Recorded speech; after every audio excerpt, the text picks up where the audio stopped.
Kemarin di salah satu wawancara di podcast sebelah, salah seorang anak abang nekat katanya dia akan siap pimpin revolusi. Kalau Prabowo nggak sanggup berevolusi, biar saya yang pimpin. Aku bilang sama kau, sedangkan Abah sendiri sampai sekarang belum pernah keluar dari muncungnya untuk pimpin revolusi. Karena dia tahu masih ada kesempatan 2029. Kok kau sok-sokan untuk pimpin revolusi? Segala kau bilanglah pejabat busuk, segala kau bilanglah pejabat itu bangsat, segala kau bilanglah pejabat itu bajingan. Nggak usah banyak kali ceritamu. 2015 kau mencalonkan diri kan kemarin jadi bupati. Bupati Halmahera, biar tahu kalian, dibilangnya inilah pejabat busuk, pejabat bangsat, pejabat bajingan. Sementara dia sendiri mencalonkan diri 2015. Bukan cuma 2015, 2024. Bayangkan. Dan pernah juga aktif di PKB, aktif juga di Partai Golkar. Apa keinginan dari seorang politisi? Jadi pejabat, toh?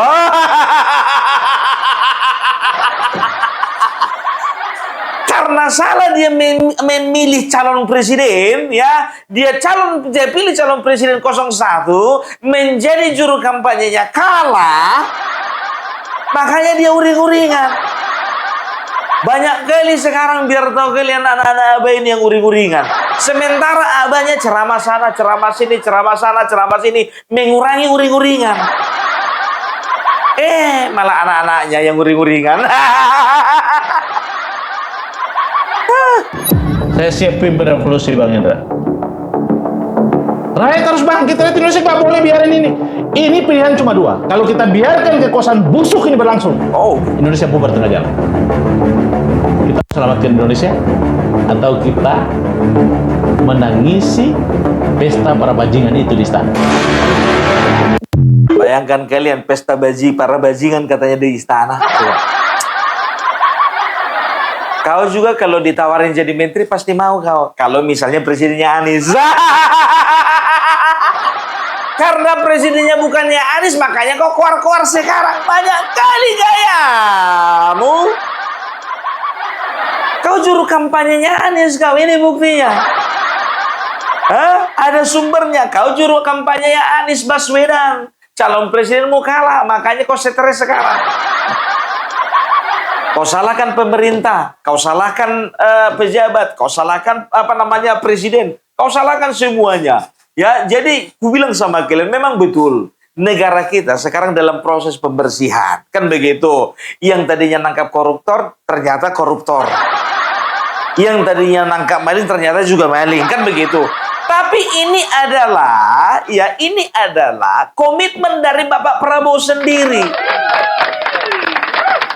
Begitu, ya kan kita udah lihat, ya berapa jaksa ditangkap, berapa pengacara ditangkap, berapa polisi ditangkap. Kita udah tahu berapa hakim yang ditangkap. Kalian kira membersihkan para bajingan ini nggak bisa makan waktu sebentar? Ya Bung Parbela kok sama juga sama dia, pakai kata bajingan. Ya kalau udah terbukti dia itu koruptor ya bajingan. Tapi kalau dia kan, coba bayangkan, semua menteri bajingan. Wakil menteri semua bajingan. Semua pejabat, ya eselon 1, 2, 3 semua bajingan. Kalau kayak gitu nggak usah kau bernegara di sini kau. Kau aja bikinlah si Anies presidennya, kau lah menteri pendidikan.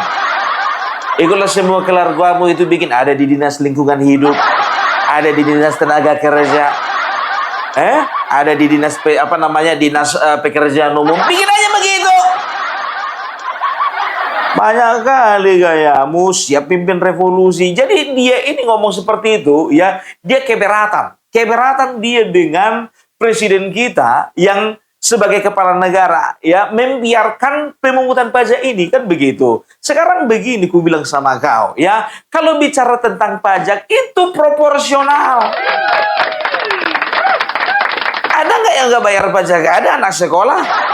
Bukan Opung Parbela yang penghasilan. Sekarang begini, kalau berbicara tentang penghasilan, makin besar penghasilan, makin besar pajak. menengah penghasilan, menengah pajak. Makin kecil penghasilan juga makin pajak juga makin kecil. Tapi ada juga ya seperti pedagang-pedagang kecil ya, itu tidak dipungut pajak. Kan begitu, tapi dalam hal-hal lain mungkin iya, ya dipungut pajak ya untuk kendaraan bermotor yang dipakainya sehari-hari untuk jualan, setiap tahun harus bayar pajak, kan begitu. Untuk apa? Untuk berjalannya negara ini. Karena apa? Negara ini semenjak dibangun, semenjak berdiri, ya salah satu sumber pendapatan adalah pajak. Belum bisa kita seperti negara-negara makmur yang lainnya itu, yang membebaskan pajak kepada masyarakatnya. Belum bisa. Karena apa? Negara ini terlalu besar. Karena apa? Rakyat kita terlalu banyak. Mikir nggak sampai ke situ sih? Pajak itu sudah proporsional, ya. Apa dibilangnya? Kalau Bapak Prabowo nggak bisa pimpin revolusi, biar saya pimpin revolusi. Kalau Presiden Prabowo memimpin revolusi, kita dukung. Tapi kalau dia nggak memimpin revolusi, dia yang kita revolusi. BPJS stop itu. Iuran-iuran itu. Stop. Kesehatan harus gratis. Telekomunikasi harus gratis. PLN harus gratis. Saya tanya Bang Hendra. PLN itu public service atau public obligation? Service. Harusnya public service. Kalau public service, negara nggak boleh berbisnis. Lu ambil sumber daya, biayai PLN. Supaya orang pakai listrik. Kan itu bernegara. Bayar pajak lu. Kalau nggak, rekening lu diblokir. Abang bayangin aja, negara ini kayak preman, saya bilang.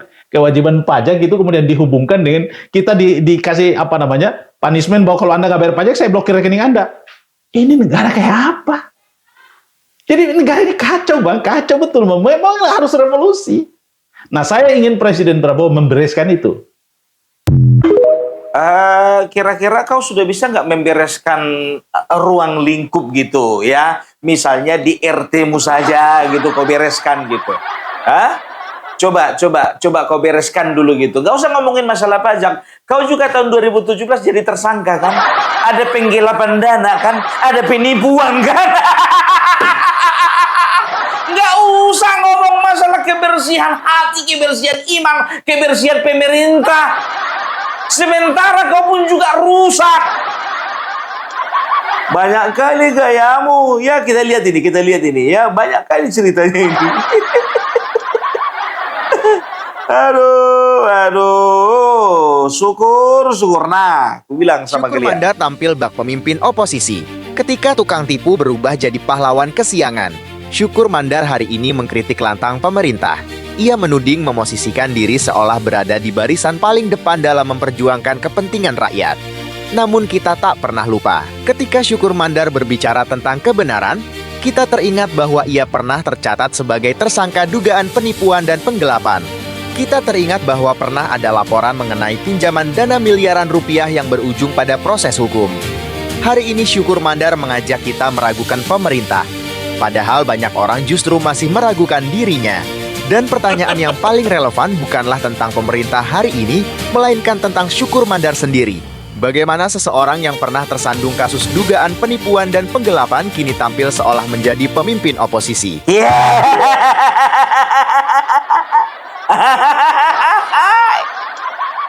Tersangka kau kan? Dana miliaran rupiah.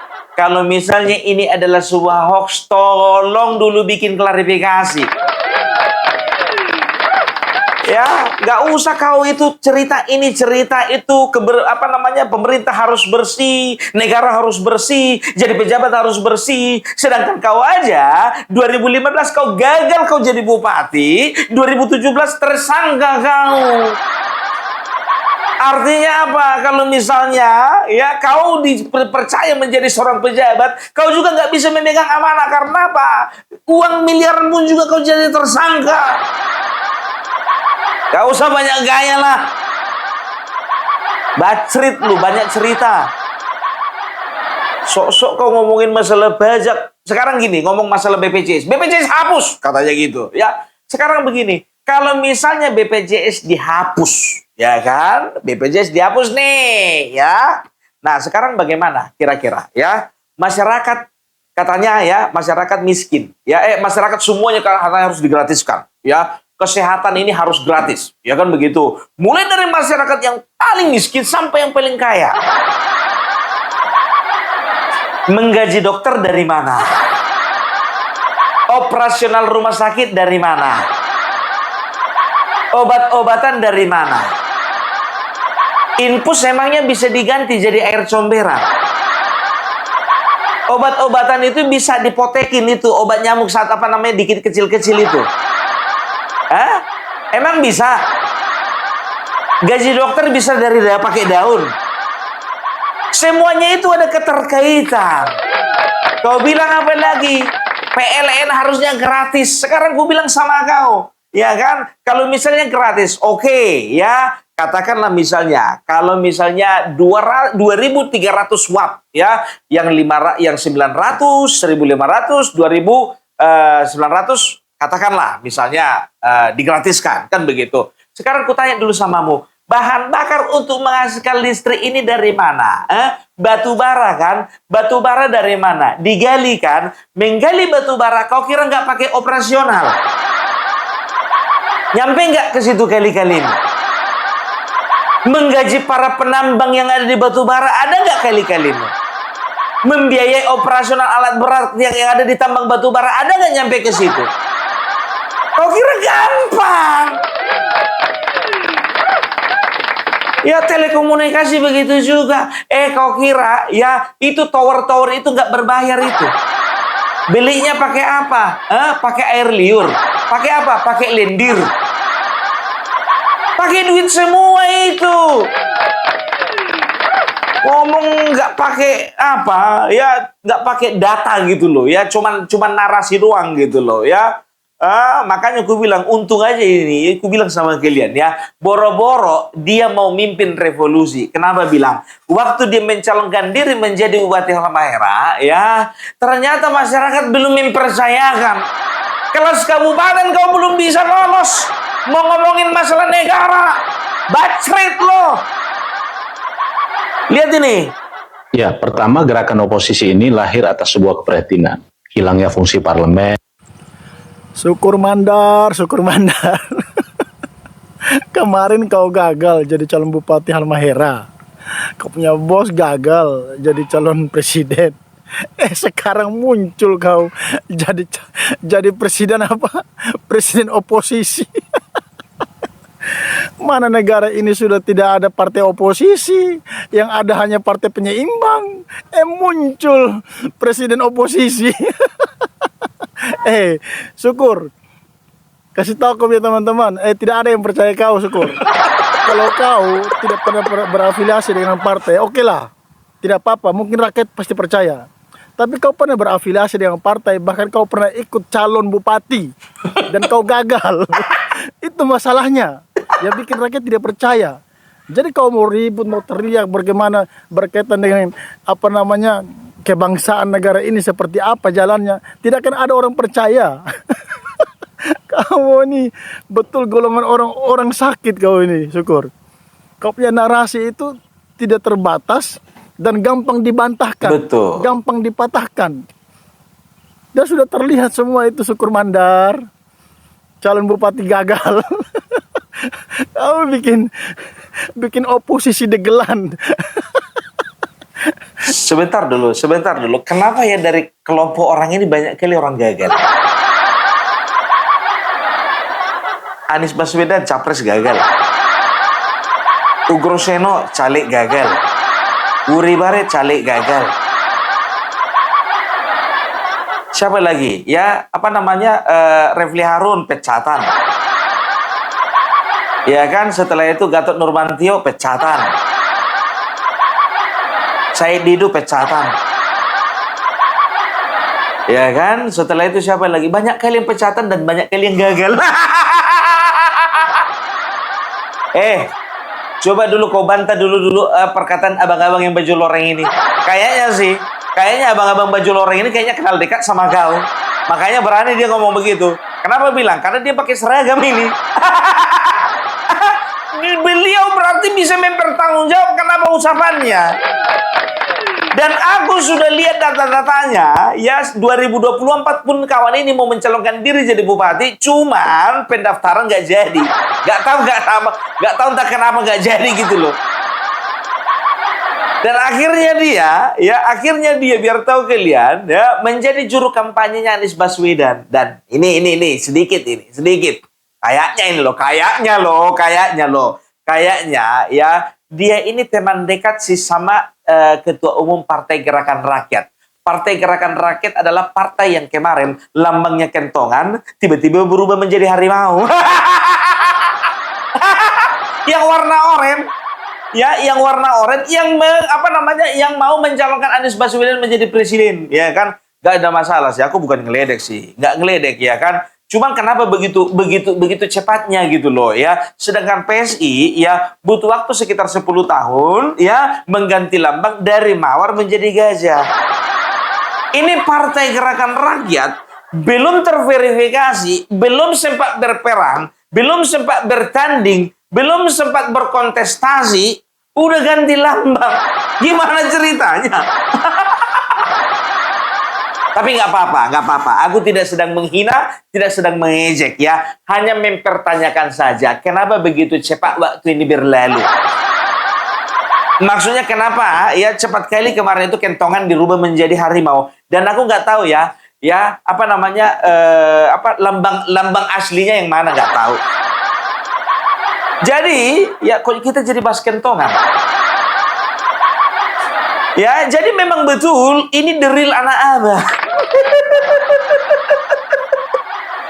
Aduh. Jadi seringkali dia ini menarasikan bahwasanya pemerintah itu memang bejat lah, bangsat lah, bajingan lah, penghisap darah rakyat lah, pokoknya banyak lah yang dinarasikan kawan ini ya. Nah, kalau misalnya dia bernarasi seperti itu, tapi kehidupannya bersih, oke, nggak masalah. Seperti bapak kebanggaan kita Amin Rais ya. Bapak kebanggaan kita Amin Rais ya, beliau itu ya sampai sekarang terbukti nggak pernah korupsi ya. Jadi kalaupun beliau itu ngomongin masalah korupsi nggak apa-apa, nggak masalah ya, bersih. Kalaupun ada isu kan nggak terbukti kan begitu. Masih ada ya kan begitu, kau tersangka. Ya kan begitu ya kan. Perbaiki dulu hidupmu, perbaiki dulu dirimu, baru kau perbaiki negara ini. Itu baru betul.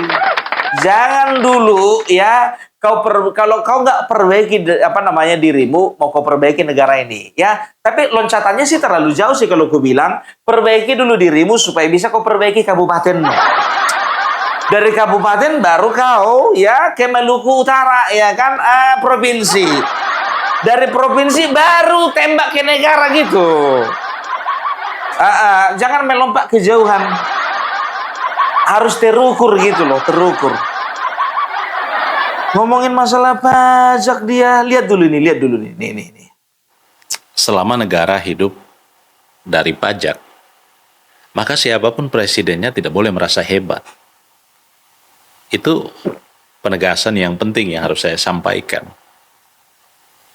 Karena sejatinya negara dibentuk itu tujuannya adalah mensejahterakan, memakmurkan rakyat, bukan menyusahkan rakyat. Karena prinsip pajak itu adalah prinsip pembebanan kewajiban dan tanggung jawab negara kepada rakyat. Harusnya opsi rakyat ikut serta membayar pajak itu dikualifisir, tidak menjadi kewajiban yang utama. Khusus pada pajak pengusaha, ya, itu ideal bagi negara. Tetapi bagi rakyat jelata yang penghasilannya terbatas, pas-pasan, kemudian dicas semua pajak, itu tidak ideal dalam bernegara.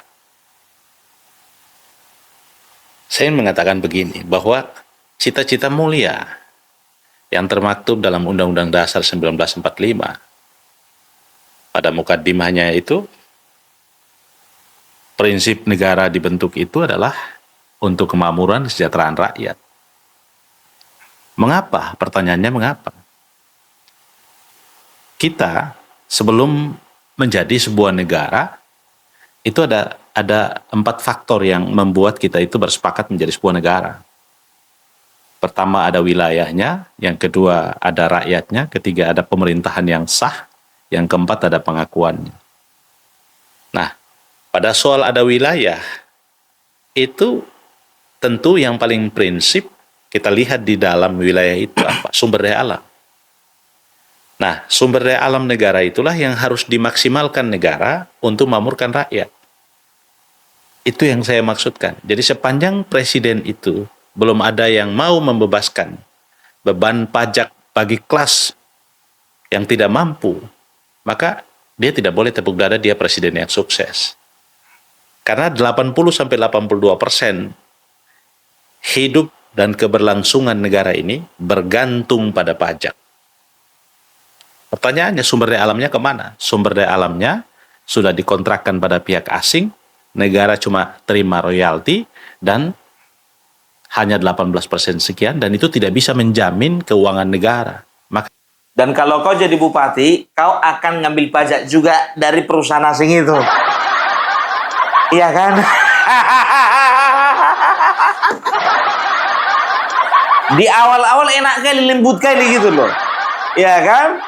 Ujung-ujungnya ke perusahaan asing juga. Jadi begini kawan-kawan, ya, aku pun juga salah satu orang ya yang pernah kerja di pertambangan minyak bumi, ya. I was working in a rig company gitu loh, ya. Jadi saya kerja di perusahaan pengeboran minyak, ya. Jadi begini, ya, begini. Ketika kami mengebor minyak ya, untuk 1 hari aja, ya, karena aku bagian bikin laporan dulu, ya, untuk bikin laporan, ya. Untuk satu sumur minyak saja, ya, itu kosnya itu bisa sampai 3.000 sampai 6.000 dolar per hari. Itu untuk biaya, biar tahu kalian, ya, itu masih operasionalnya saja, ya, itu untuk minyak bumi, lain batu bara, lain emas, lain nikel dan segala macam. Itu yang pertama, ya. Baru yang kedua, kalau berbicara ini sudah dijual kepada pihak asing. Sekarang begini, kita jujur-jujuran saja. Udah sanggup nggak Indonesia memiliki teknologi seperti teknologi yang dimiliki Amerika, teknologi yang dimiliki Prancis, teknologi yang dimiliki Jerman, teknologi yang dimiliki ya oleh negara China, Jepang ya untuk mengolah sumber daya alam. Emosi kalau ngomong nggak pakai data ini, narasi aja. Udah kenyang kami sama narasi-narasi seperti itu. Ya, ini jangan jangan pernah berikan kesempatan sama orang-orang seperti ini, ya, menggelapkan mata hati kita, menggelapkan pikiran kita. Karena apa? Semua itu berbalut dengan bungkus kata-kata yang berbungkus dengan kata-kata yang indah, ya, seolah-olah memikirkan rakyat jelata, rakyat miskin segala macam. Tapi ya, yang ada di hulu permasalahannya itu dia nggak pernah teliti dan dia nggak pernah analisa. Begitu, coba sekarang kutanya dulu sama kalian ya. Sedangkan alat kecil, ku bilang sama kalian, ada alat kecil sekali ya ketika pengeboran minyak. Itu harus diimpor dari Amerika. Jangan dulu bicara teknologinya, masalah alatnya itu. Kan begitu. Di perminyakan begitu. Perminyakan terbagi lagi, ada onshore, ada offshore. Lain lagi batu bara, lain lagi nikel, lain lagi tembaga, lain lagi emas, lain lagi yang lain-lain. Itu dia. Jadi kalau misalnya ini wilayah, harusnya sumber daya alam inilah yang dipergunakan pemerintah untuk membiayai negaranya, jangan bebankan sama masyarakat. Kan begitu. Makanya sekarang untuk sumber daya alam ini seperti yang aku bilang di awal-awal tadi, ini semua punya cost, ada operasional. Yang pertama, jangan pernah ya antipati atau alergi dengan perusahaan asing. Karena apa? Gimana pun juga Indonesia masih tergantung dengan perusahaan asing. Negara Amerika sekuat-kuatnya masih tergantung persenjataannya dengan negara Israel. Masih tergantung minyaknya dari negara-negara Arab. Nggak ada yang negara mana sih yang bisa mampu bisa berjalan tanpa ada bantuan, tanpa ada relasi dengan dengan negara lain. Nggak ada. Banyak kali ceritamu. Ene ono. Jadi kita jangan mau digelapkan dengan hal-hal seperti itu, oke? Ya, jadi jangan pernah kita terhasut gitu, jangan terhasut gitu, ya. Boikot pajak katanya. Kemarin itu coba tanggal berapa kau bilang? Tanggal 26 Juli ada gerakan oposisi deklarasi. Mana deklarasimu itu? Deklarasi apa tadi? Aduh lupa aku. Sebentar dulu, aku baca dulu. Deklarasi gerakan oposisi 26 Juni 2026. Udah lewat 1 bulan yang lalu. Nggak kedengaran gaungnya tuh. Nggak kedengaran gaungnya. Walaupun aku bulan kemarin pas tanggal itu aku ada di Lampung. Oke, jadi itu dua dukung Parpelak ya. Jangan pernah kita percaya dengan hoax, dengan kata-kata yang seolah-olah baik ya. Tapi ingatlah, pemerintah kita ya, sejelek-jeleknya pemerintah, negara berusaha untuk memperbaiki diri. Kita kasih kesempatan buat mereka, oke? Itu dua dukung Parpelak. Salam NKRI harga mati.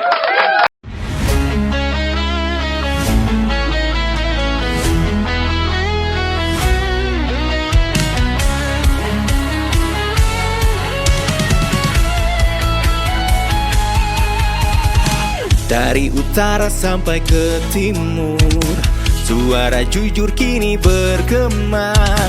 Bukan cuma cari viewers, tapi kebenaran yang utama. Melawan hoax dengan fakta, cerdaskan bangsa kan menjadi nyata. Satu nusa, satu bangsa, bersatu lawan penjajah logika. Kami adalah YouTuber Nusantara, bersatu untuk lawan hoax bersama. Tak gentar terus berkabar untuk bangsa demi masa depan Indonesia. Kibarkan semangat, ayo maju, tapaki jalanmu dengan ilmu. Nyatakan ke semua media, kebenaran selalu juaranya. Runtuhkan narasi penuh benci, hujat fitnah bertebaran hancurkan negeri. Bersatu kita semakin teguh, YouTuber Nusantara maju. Bukan sensasi, bukan tipu daya, kami berdiri dengan berita nyata. Rakyat butuh cahaya, dan kamilah yang utama. Kami adalah YouTuber Nusantara, bersatu untuk lawan hoax bersama. Tak gentar terus berkabar untuk bangsa demi masa depan Indonesia. Bersama rakyat kita kuat, saring dulu sebelum sebar. Cinta damai benci hoax, kami YouTuber cinta Indonesia.